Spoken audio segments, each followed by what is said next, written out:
சிவனையும் முருகனையும் நம்பணும். இது முருகனுடைய யுகம். இந்த யுகம் நீங்க முருகனை சாதாரணமா இடப்பட முடியாது. சிவனை விட ஒரு மடங்கு உயர்த்தி என் அப்பன் கந்தன் முருகன் சுப்பிரமணியன். இவனை விட அவன் வீரியம் ஜாஸ்தி. அவன் நெருப்பிலேயே பிறந்தவன். இவன் எங்க பிறந்தான்னு தெரியாது. இவன் அனாத. அவன் அனாதிக்கும் அனாதி, ஆதி அந்தமில்லாத ஆறுமுக கடவுள் என் அப்பன் வேளன், முகன், சண்முகன், கடாட்சரன்.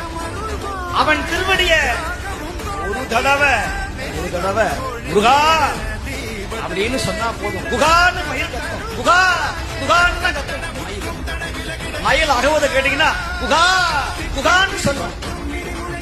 சுப்பிரமணியா, கந்தா, கடம்பா, கந்தனையே சொந்தமென எண்ணிவிட்டால் சந்ததமும் உந்தனருள் கூடி வருமே.